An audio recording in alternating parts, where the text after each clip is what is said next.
Hey, before we get to our guests, we got some great guests today. Eric Somerville with the Squeegee Squad, Travis Ventel with the Springfield Sertoma Club, and our musical guest, Justin Larkin.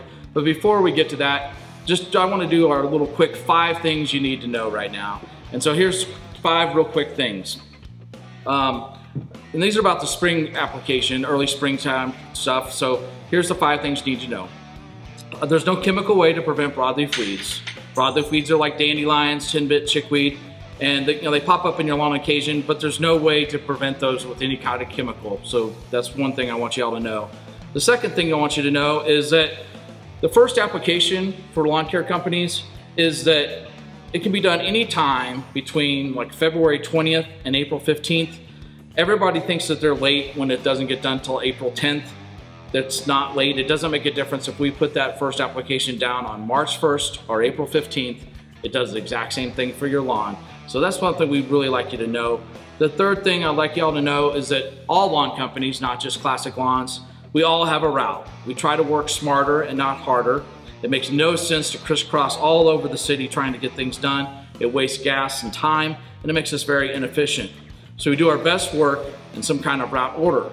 And this is why your friend on the north side of town might get his first application done 3 to 4 weeks before somebody on the south side of town does.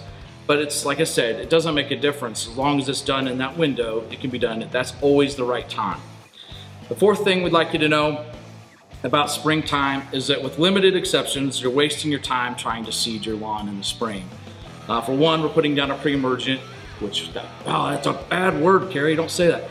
Grassy weed preventer. We're putting down your grassy weed preventer, and that's going to knock down your seed. So that's one problem you have.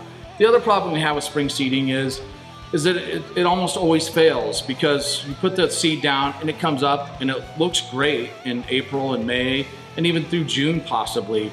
But what happens around July 10th is it gets hot, Mother Nature turns the faucet off, and it just gets really, really dry. And those little baby roots of your spring seeding, they're shallow and immature, and they just burn up. And it doesn't matter how great of a job you do watering. Yes, it will help some, but most of the time they just burn up because it's too hot. They're too close to the surface and they burn up. So limit your spring seeding to just very small areas. I always tell people something smaller than your dinner table. And the fifth and final thing I want you guys to know right now about the springtime is that pre-emergents only help prevent grassy weeds. And we're going to talk about that here in a minute too, but just you got to understand that we get phone calls all the time from people thinking that they need to get their pre-emergent down to help prevent dandelions, and that's not the way that works. You've got to put your grassy weed preventer down, and that's what prevents the grassy weeds like crabgrass, foxtail, and goosegrass. And the only way to prevent broadleaf weeds like dandelions and chickweed is to have a thick, healthy lawn. So we are applying fertilizer, we're seeding in the fall, we're making your lawn thick and full and healthy. That's what keeps the broadleaf weeds out. So I'll now get off my soapbox, and I hope this has been a peek behind the scenes, 5 things we'd like you to know. Stay tuned, we'll be right back.